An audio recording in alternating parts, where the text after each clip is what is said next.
오늘 우리에게 주시는 말씀은 마가복음 12장입니다. 예수께서 헌금함에 하여 앉으사 무리가 어떻게 헌금함에 돈 넣는가를 보실세. 여러 부자는 많이 넣는데 한 가난한 과부는 와서 2렙돈 곧 한 코드란트를 넣는지라. 예수께서 제자들을 불러다가 이르시되 내가 진실로 너에게 이르노니 이 가난한 과부는 헌금함에 넣는 모든 사람보다 많이 넣었도다. 그들은 다 그 풍족한 중에 넣었거니와 이 과부는 그 가난한 중에서 자기의 모든 소유 곧 생활비 전부를 넣었느니라 하시니라. 아멘. 한번 따라서 하십니다. 하나님은 원리를 주셨다. 하나님은 원리를 주셨다. 그러니까 역천자는 망하고 순천자는 흥해야죠. 흥하리라 하는 말도 같은 이치예요. 같은 흐름입니다. 하나님은 어떤 원리를 주셨으니까 그 뜻과 일치되는 사람은 흥하고 역행하는 사람은 망한다는 건데요. 오늘 말씀 속에서도 돈 문제, 그리고 섬기는 문제, 신앙과의 문제, 세상에서의 모든 이런 문제들이 성경의 원리대로 정립이 되고 그렇게 살아가는 여러분 되는 말씀이 되기를 주의 이름으로 축복합니다.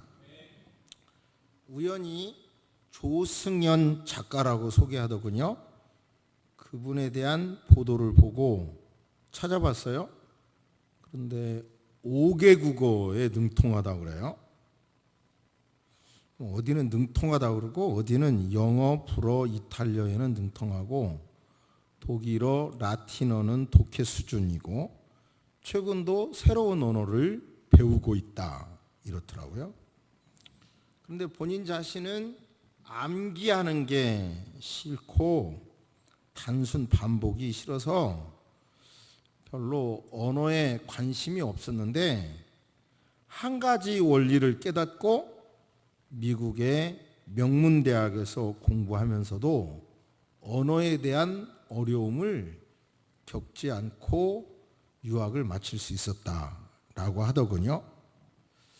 그 사람이 별로 언어에 취미도 없었는데도 언어에 능통할 수 있는 계기 한 가지 깨달음, 그게 뭐냐면 조금 설명은 필요한데요. 언어는 사람이다는 것을 깨달았다는 거예요. 언어는 사람 관계 속의 문화, 조금 설명하면 어떤 문화를 담고 있는 게 언어다. 그것을 깨닫고 단어 하나하나 속에 인간의 희노애락이 스며 있다는 것을 알면서, 그러니까 단어 하나를 배우기 위해서 음악 감상하듯이 미술 감상하듯이 그런 문제를 파고들었다는 거죠. 예를 들어서 영어권의 사람들이 Thank you, please, excuse me 이런 말을 많이 쓰는데 사실 저도 그런 생각했거든요. 뭐 계속 이런 단어를 쓰잖아요. 그런데 그분의 그 설명을 보고 이거였구나 깨달았는데요. 그 내용이 뭐냐면 그 서양 문화가 이 살벌한 문화인다는 거예요. 살벌한 문화. 갑자기 죽이는 문화라는 거예요. 그렇기 때문에 상대방으로 하여금 긴장 안 하게 하고 공격 안 하게 하기 위해서 Please, Thank you, 고맙습니다, Excuse me 이런 말을 한다는 거예요. 그러면서 거기서 나온 게 매너인데 그 매너라고 하는 말의 어원이 손에서 나왔다는 거예요. 손. 그러니까 손을 겸손히 이렇게 붙잡고 즉 매너 있게 가만히 생각해 보니까 상대방에게 손을 붙잡고 있으면 내가 총을 꺼낸다거나 이런 거 안 한다는 거잖아요. 그러니까 이런 매너를 보이면서 이런 단어를 자주 쓰게 됐다. 그러니까 그 좋은 의미가 아니었고 살벌한 문화 속에서 이런 게 나왔다는 그분의 해석을 들어보니까 굉장히 재밌더라고요. 그분은 이제 강원도 출신인데 감자 캐듯이, 그러니까 자녀들에게 공부하는 것도 해라가 아니라 스스로 어떤 원리를 깨달을 수 있도록 이렇게 동기부여를 해서 스스로 줄기줄기 하나하나를 캐가도록 해야 된다.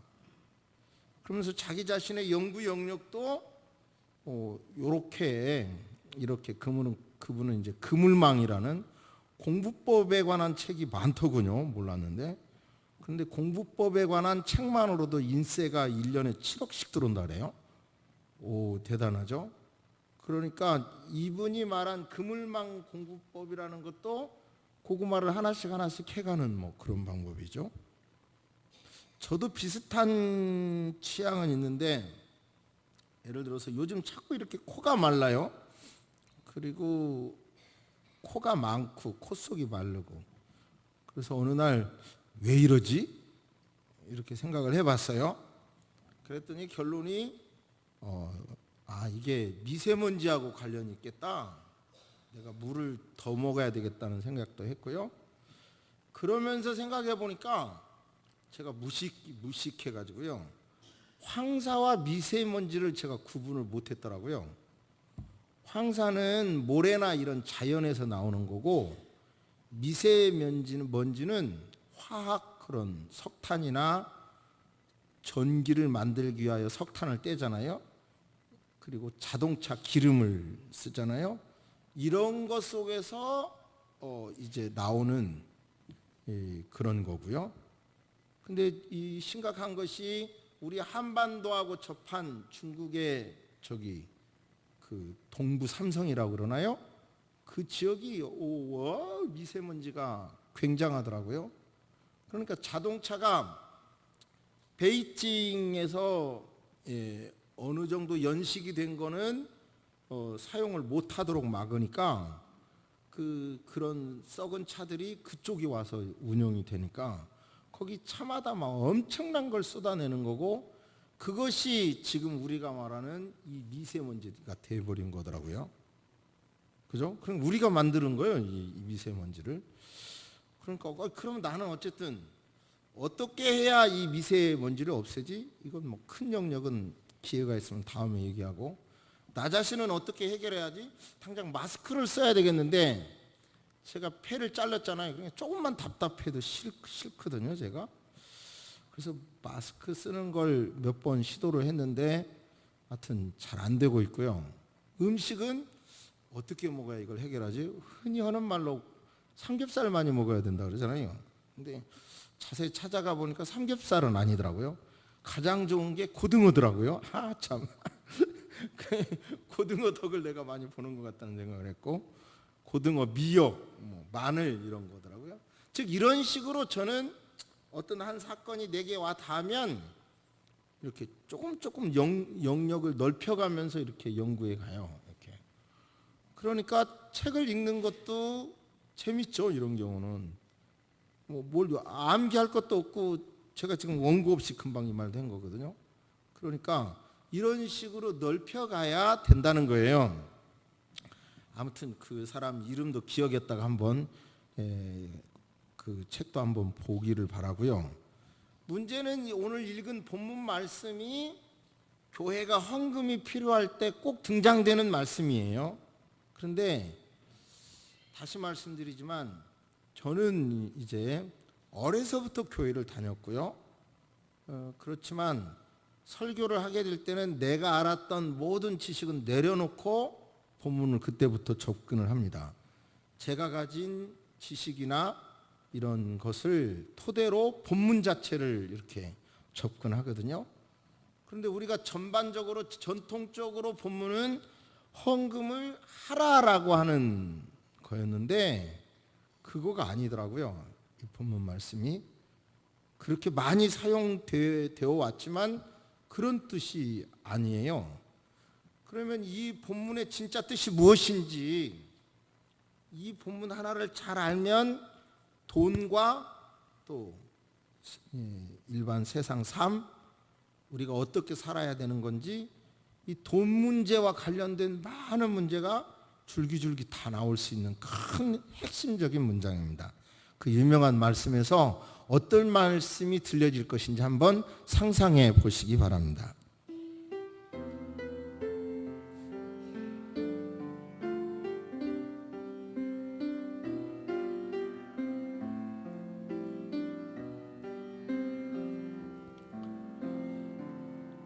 (41절에) 보시면 예수께서 헌금함을 대하여 앉으사 무리가 어떻게 헌금함에 돈 넣는가를 보실세.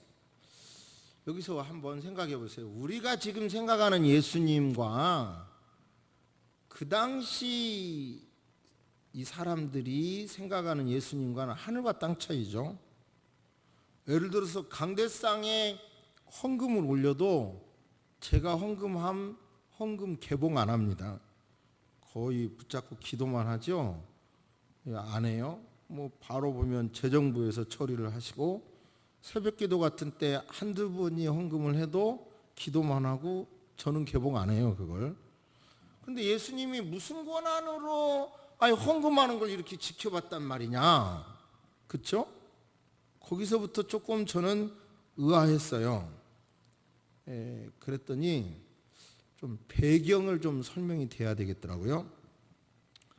예수님 당시에 예루살렘 성전에는 성전이 있었고, 그 안에는 여인의 뜰이라고 하는 곳에 있었는데, 여인의 뜰에는 하나, 둘, 셋, 넷, 열하나, 12개의 헌금함이 있었어요. 그리고 그 헌금함의 생김새는 나팔로 돼 있어요. 아니 쉽게 돈 넣기가 쉬워야 되잖아요. 넣는 건 넓고, 그 다음에 밑에는 좁고, 그래 나팔처럼 돼 있었고, 그것을 노스로 만들었더군요. 노스로.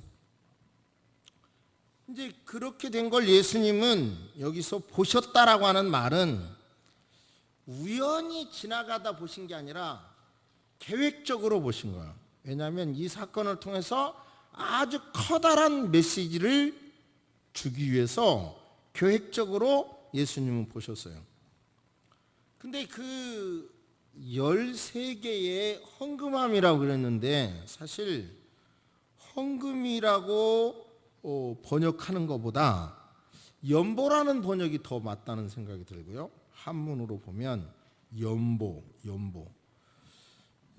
그러니까 연은 버린다, 주다, 바치다, 내놓다, 기부하다는 뜻이고, 자신이 가지고 있는 것을 버림으로 타인에게 내놓거나 바치거나 기부한다는 뜻이고, 보는 깁다, 고치다, 보태다는 뜻인데, 합해서 보면 자기 것을 버려서 헤어지고 떨어진 곳을 기워준다는 뜻이에요. 자, 다시요. 우리가 헌금이라는 말에 너무 익숙한데, 이렇게 잘 이번 설교 준비하면서 생각해 보니까 헌금보다는 연보라는 말이, 근데 옛날에는 연보라는 단어를 썼어요. 그죠? 그런데 더 좋겠다는 생각을 하게 됐고, 그리고 이 헌금함에는 13개는 이제 그 의무 연보와 자발 연보로 구분이 돼. 의무 연보와 자발 연보. 성전세 같은 연보함은 의무금이에요. 의무금. 그러니까 11조 이런 것도 의무금이고, 그리고 지금 예수님이 지켜보신 이 헌금함은 자발적으로 드리는 구제헌금인 거예요. 구제헌금이더라고요. 여기까지 분석해내는데 꽤 많은 노력을 했고요. 그런데 이제 찾아보니까 이렇게 받아들이는 분들도 역시 많이 있었어요.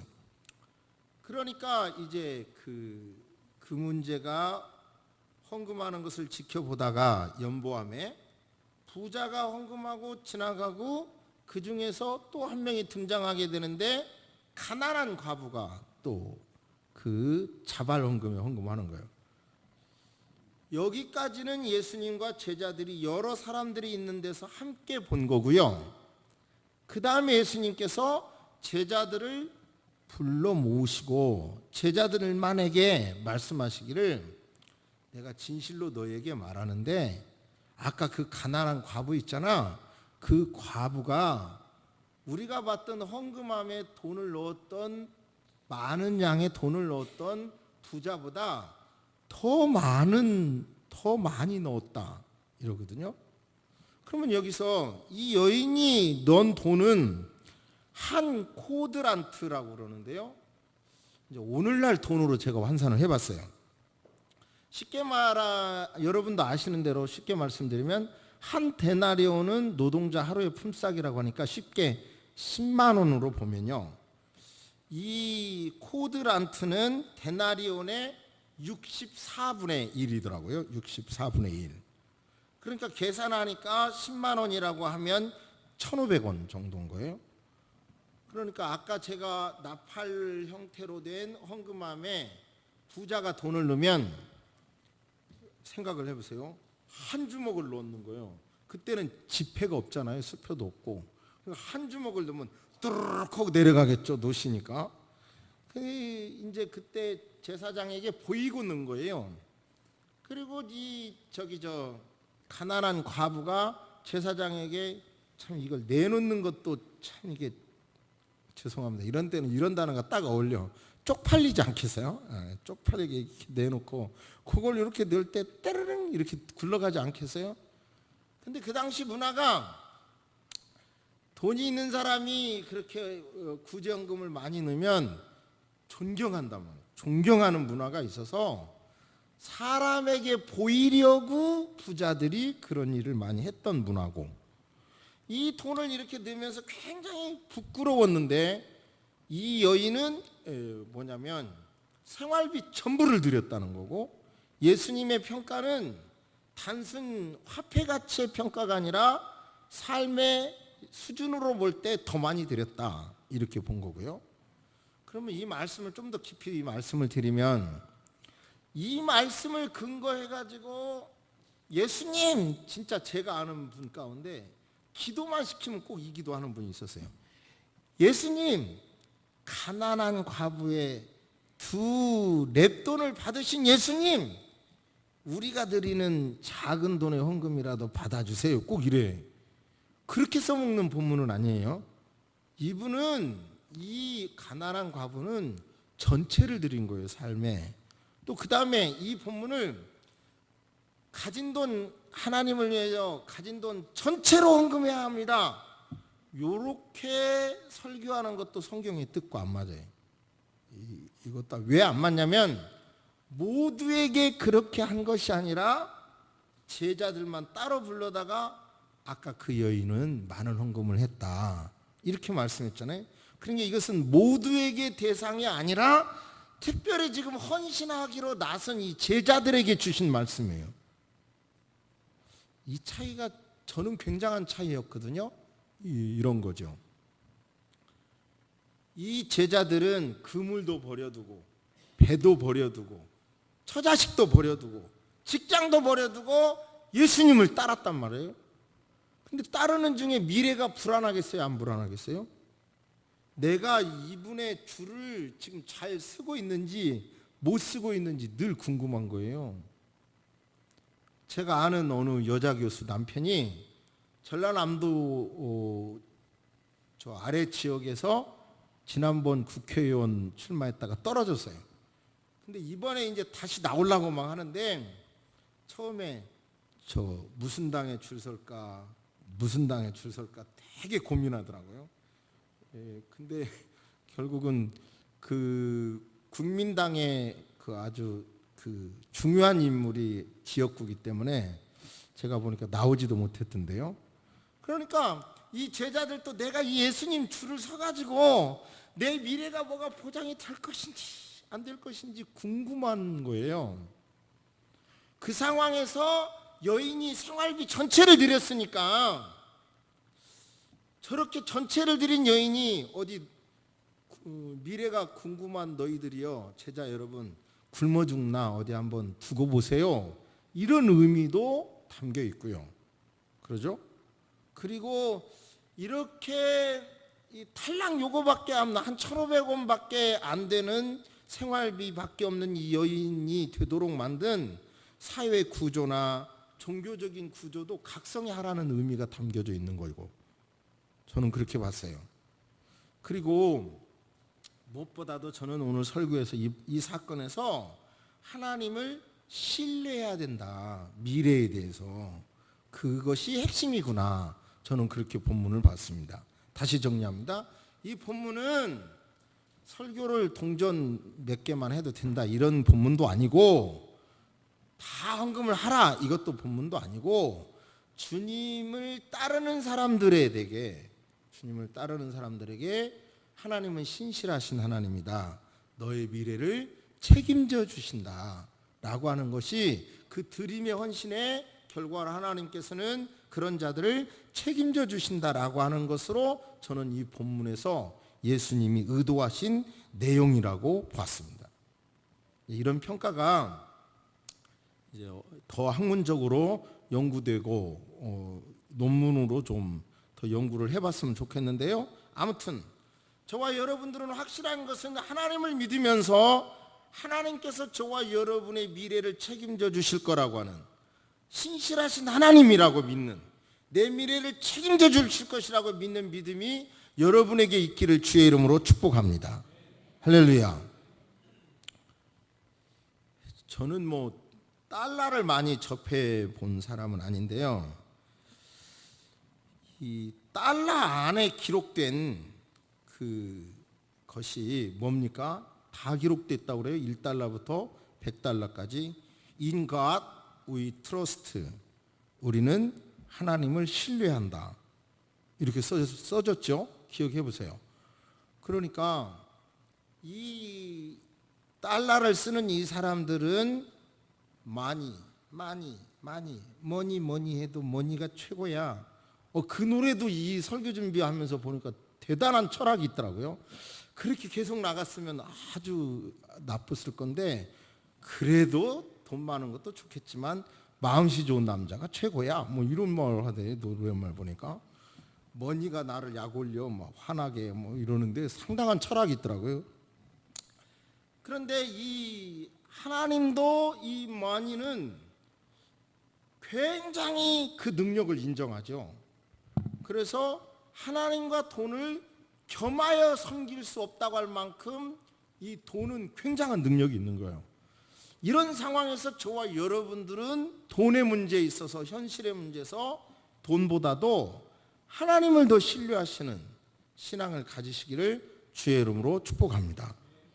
조금요, 이 헌금에 대해서 그 목적 의무 헌금과 자발 헌금을 성경을 중심으로 분석을 해드리면, 11조가 민수기에 나오는데요, 거기에서는 레위지파가 다른 일을 하지 않고 성전 섬기는 일에, 종교적 일에 올인하도록 그렇게 그 일을 위해서 헌금하라고 했죠.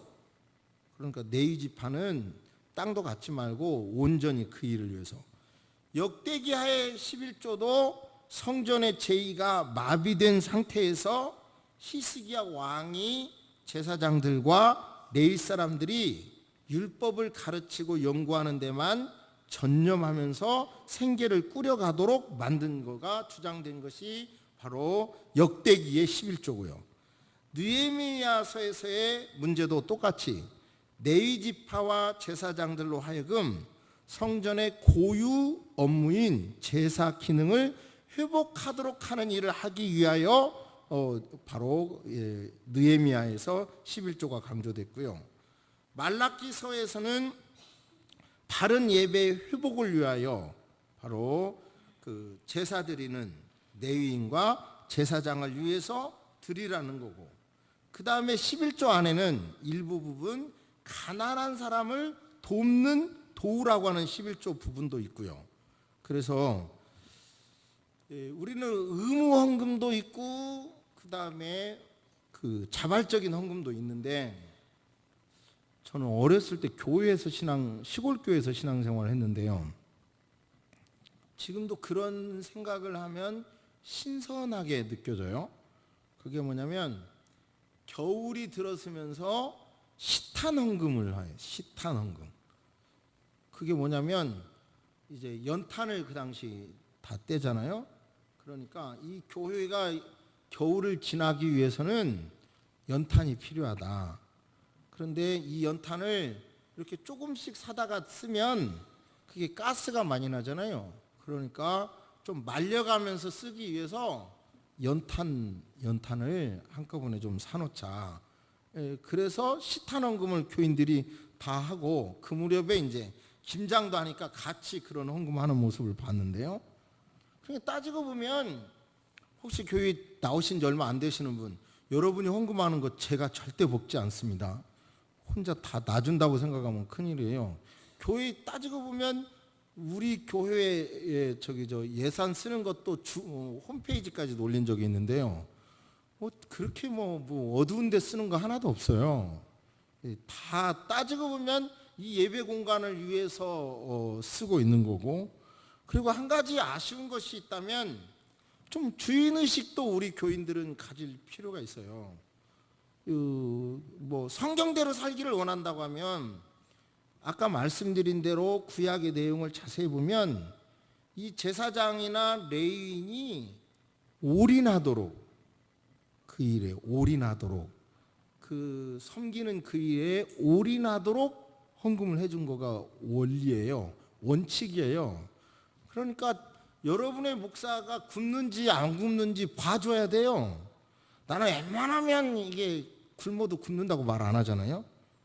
아니 그래요. 옛날에 보면 부목사님 중에서 굉장히 딱 봐도 밥도 못 얻어 먹은 사람의 표정이 있는데 막 그분한테는 뭐 이렇게 불쌍하다 그러는데, 나는 굶어도 기름이 번지르해서 그런지 생전 굶었다고 생각도 안 하고 그 도와주려고 생각도 안 하는데, 안 그래요. 저도 잘 삐져요. 이거 참 녹화되겠네.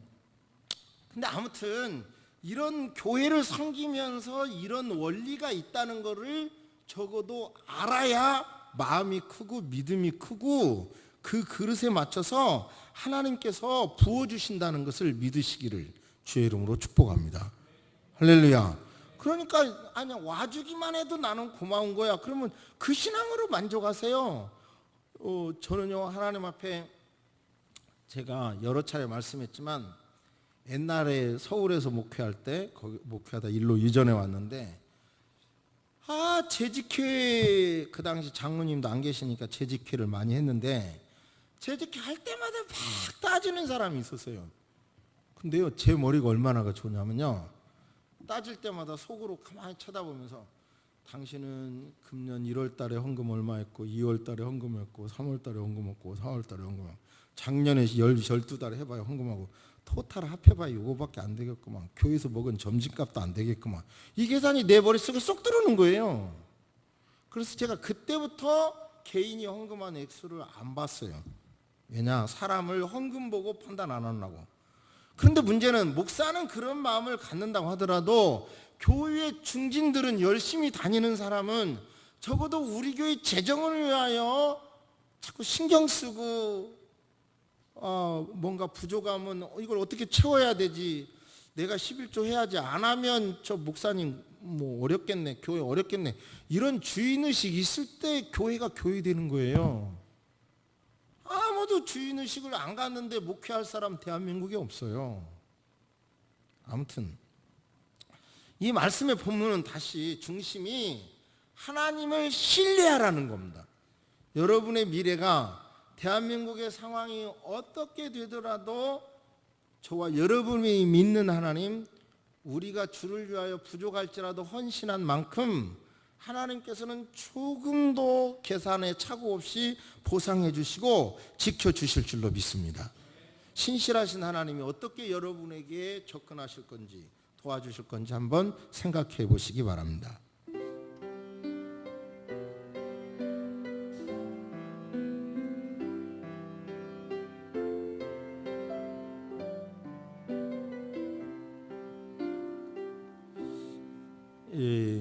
어찌 보면 오해가 될 수 있는데, 돈과 관련된 거니까 저 자신의 모습을 표현하면, 맨 처음에 결혼하고 저희 부부가 돈 문제로 심각하게 고민했던 문제가 있었는데, 그 당시 이 촌지를 갖고 온 거예요. 아내가 담임하는 학생이. 촌지를. 근데 그 교사들의 노하우가 있어요. 촌지를 갖고 온 아이를 몇 번 칭찬해주고 뭘 시키면 아이들이 학부형들이 촌지 다 갖고 와요. 그런데 갖고 와도 똑같이 대하면 학부형들이 안 갖고 오거든요. 근데 이걸 어떻게 처리할까? 그렇다고 그걸 돌려주는 것도 민망하고. 그래서 그때 지금은 작은 주제 같지만 그 당시 저희 부부는 그때 정말 개척교회 할 때니까 고민하다가 그 아이 통장에 몰래 넣었다가 아이들마다 통장이 있었거든요. 선생님이 관리하는. 넣어뒀다가 이제 학급이 끝날 때 돌려주는 방법을 선택했어요. 지금 생각하면 얼마나 기특한지요. 어디서 그런 믿음이 나왔지? 그래서 지금 생각하면 교회가 한때 어려울 때 그때 아내가 18년 6개월 정도 근무했을 때인데, 자, 우리 미래를 어떻게 할까? 자, 이제 목회를 못 한다면 우리 인생은 끝나고, 그러면 교사를 저 퇴직금을 받아서 쓰고 그 돈으로 문제를 땜빵을 할까 고민할 때 그 나름대로 우리 인생의 노후를 하나님께 맡기자고 퇴직을 하고 퇴직금으로 썼어요. 근데 그 와이프 친구들은 지금 월 300만 원 받아요. 명퇴 받고 해갖고. 그러니까 제가 가끔 미래가 불안할 때가 있어요. 그때 괜히 했다. 돈이 없을 때 내 인생의 최대의 실수다. 이런 생각도 들었다가 또 한편 아니야, 하나님이 내 인생 책임져 줄 거야. 그렇게 했다가 미안합니다. 목사가 믿음이 없는 소리에서 이렇게 왔다 갔다 해요. 돈에 관해서 저도. 아니, 왔다 갔다 해요. 그리고 어느 때는 그것이 무거운 짐으로 이렇게 탁 누를 때도 있고요. 미래에 대해서. 그러나 어젯밤에 이 말씀을 다시 붙잡고 정말 부족할지라도 내가 하나님을 신뢰했는데 신실하신 하나님이 내 인생을 어떻게 하실까 궁금하기도 하고요. 어떻게 보상하시지? 이런 생각도 들고요. 그런데 돌이켜보면 이제 5월 5일이 곧 다음 달이잖아요. 그런데 억지가 됐든 어찌 됐든 제 아들 부부가 미국에 유학 가서 석사학위 졸업식을 해요. 5월 5일 날. 가만히 생각해 보면 아들이나 딸이나 학자금 융자 없이 저만큼 졸업시켰으면 됐지 뭐. 얼마나 뭐 많은 걸 가져야 돼. 그죠? 목회 못하고 교사만 했다고 하면 그만큼 가르칠 수 있었겠어요? 그것도 못하잖아요, 그렇게. 그래서 생각을 하면서 하나님이 조금이라도 이만큼 헌신하니까 막 이만큼 줬다. 내 이렇게 간증은 지금 못하네요, 보면. 그래도 생각을 해보니까 하나님을 신뢰한 것에 대해서 하나님은 신실하게 지켜주십니다. 그것은 말씀드릴 수 있겠어요. 여러분도 여러분의 헌신을 주님이 아시고 내 생활을 주님께 의탁하면 주님이 책임져 주신다는 믿음을 가지시기를 주의 이름으로 축복합니다. 기억하세요. 나의 하나님이 그리스도 예수 안에서 영광 가운데, 그것도 쫀쫀하게 아니라 기쁨으로, 억지가 아니라 영광 가운데 그 풍성한 대로 너희 모든 쓸 것을 채우시리라. 할렐루야. 여러분의 쓸 것을 하나님이 채워주실 것을 여러분 믿음으로 받아들이시기를 주의 이름으로 축복합니다. 그러므로 염려하여 이르기를 무엇을 먹을까, 무엇을 마실까, 무엇을 입을까 하지 말라. 이는 다 이방인들이 구하는 것이라. 너희 천부께서는 이 모든 것이 너희에게 있어야 할 줄을 아시느니라. 그러니까 너희는 먼저 그의 나라와 의를 구하라. 그리하면 이 모든 것을 너희에게 더하시리라. 할렐루야. 그 믿음을 가지시기를 주의 이름으로 축복합니다.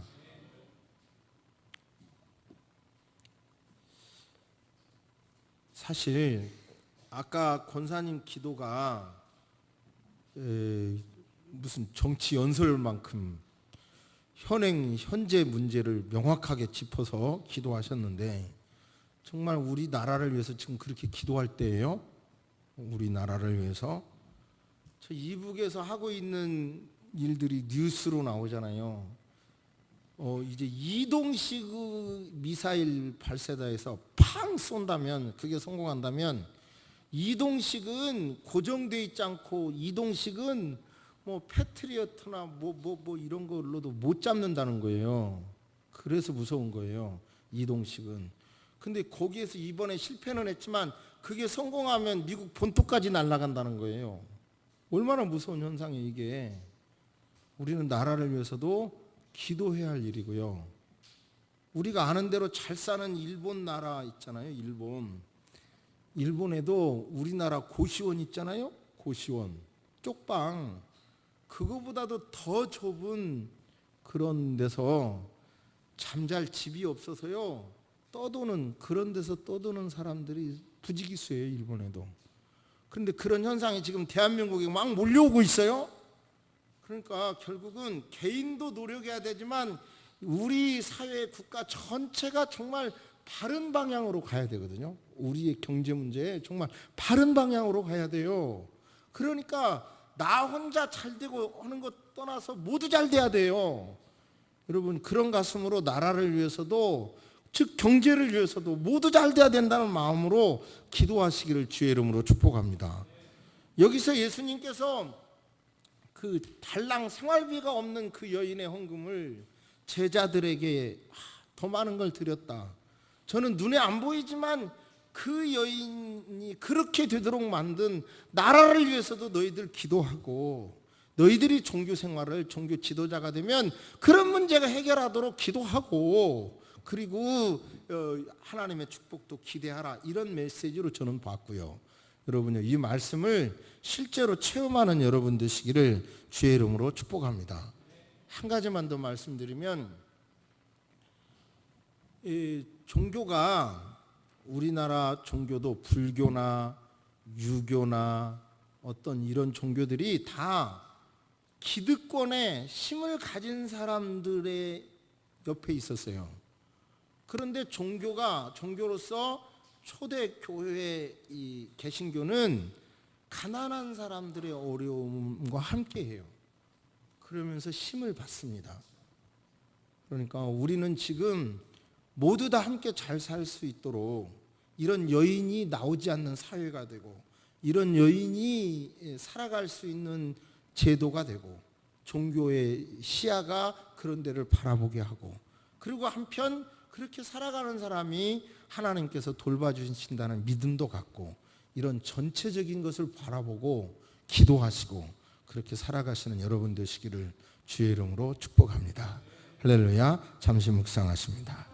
살아계신 하나님, 진심한 헌신, 진정한 헌신 드리는 성도님들에게 은혜를 주옵소서.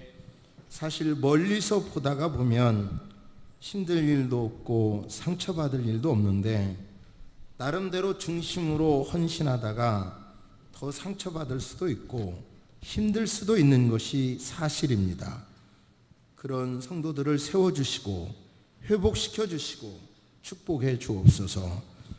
아무런 문제가 없는 것보다 문제가 발생할 때 하나님 중심으로 풀어가는 성숙함을 허락하여 주옵소서.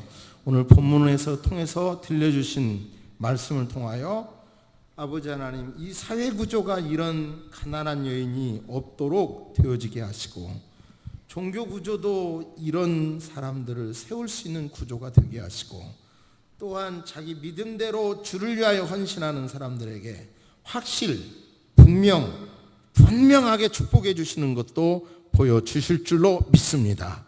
지금은 우리 주 예수 그리스도의 은혜와 우리 하나님의 놀라우신 사랑과 성령님의 감화감동 교통하심이 이제로부터 영원토록 함께 있을지어다. 아멘.